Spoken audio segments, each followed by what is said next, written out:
Our feature story today takes us back to the 2014 Dixie National Sale of Junior Champions held in February in Jackson, Mississippi. It's the pinnacle of the junior livestock show circuit in the state. It was another record-breaking year for the sale. It showcased 44 champion and reserve champion animals out of more than 2,000 shown at the Dixie National Junior Roundup. Even those whose animals didn't make the sale were rewarded with scholarships for their excellence in their livestock projects and academics. The Dixie National Junior Roundup is probably the most exciting event of the year for 4-H and FFA livestock exhibitors. It's also the most intense because only the best of the best claim a spot in the prestigious Dixie National Sale of Junior Champions. At the sale, animals who won a champion title at Roundup are sold for top dollar. This year, 2 records were broken. The Grand Champion lamb sold for $12,000, and the Grand Champion steer went for a whopping $28,000. The Dixie National Sale of Junior Champions has come a long way since it began 45 years ago. The first sale brought a total of about $7,600. Since then, sale totals are projected to reach over $300,000.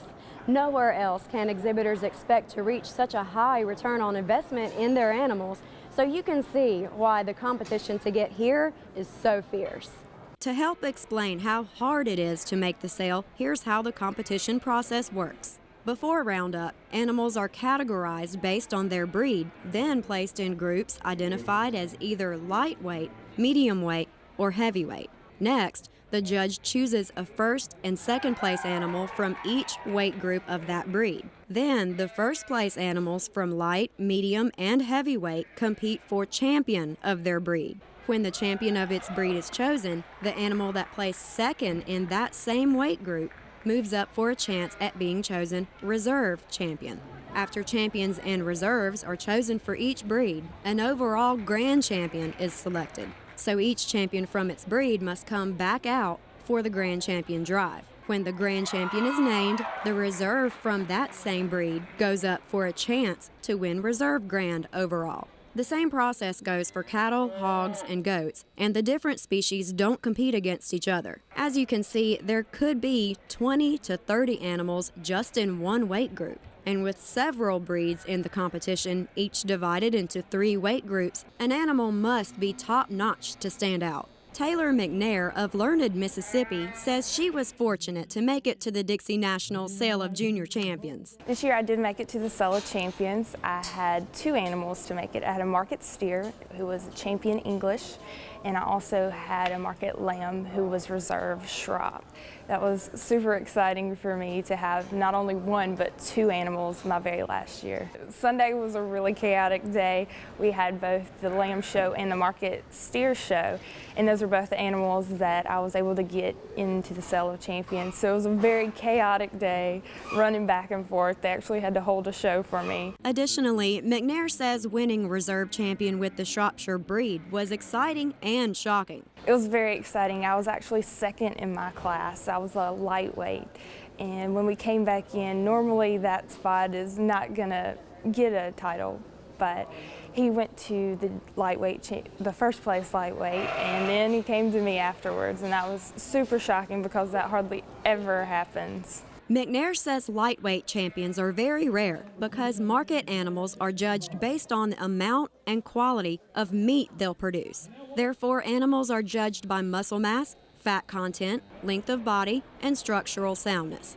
After Roundup champions were named and the 2014 Dixie National Sale concluded, the grand total for all 44 animals rang up at $369,000. Surpassing last year's total by $50,000. But selling champions isn't the only goal. 29 academic scholarships worth $1,500 each and 6 premier exhibitor scholarships worth $2,000 were awarded to deserving exhibitors like Lane Spell of Holmes County. I won the swine premier exhibitor, and I've been studying for about a month for it, and I've been working with my pigs for about 3 months for it.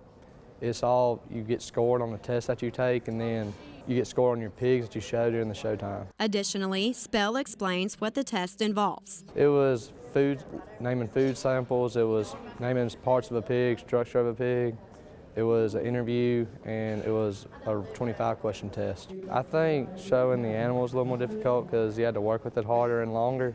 The test, it was just memory stuff. Furthermore, Spell says he's learned a lot about responsibility and preparation. It takes a lot of responsibility to take care of it.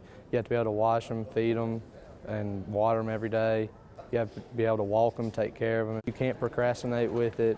You can't be unresponsible with them. About 2 years ago, we had a bad experience where it was 70 degrees outside, which is way too hot for a show pig. And it was, all the pigs were stressing out left and right on us. And then this year was really cold, which the pigs really liked when it was really cold. But I also had a pig that got sick.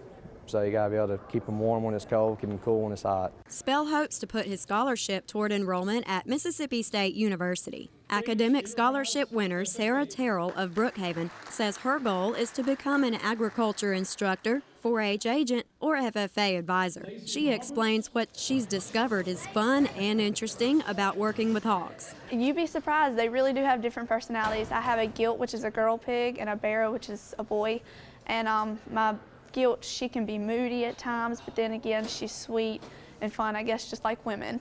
And the barrow, he's really sweet and fun. You can scrub their belly and they'll lay over like a dog, but they do have multiple personalities. They're kind of like dogs, but yeah, they definitely do have personalities. In addition, Terrell talks about what you'll see at the barn on show day. Regardless of the species of animal, anything can be expected, from lambs misbehaving to running completely loose in the middle of the championship drive. People are going to be running everywhere, especially like in a pig barn. If a pig gets out of their cage, they're going to be running down the aisle. Some are a little bit more tame than others if they've been worked with at home. But you will see people running, you will see people hollering probably, trying to get their pigs to stop or their cow to stop. Yes, and you will see brushes flying everywhere, show sheen, going every which way, but all in the end, it's fun. At this point, you're probably wondering where the funds come from to make the sale and scholarships possible.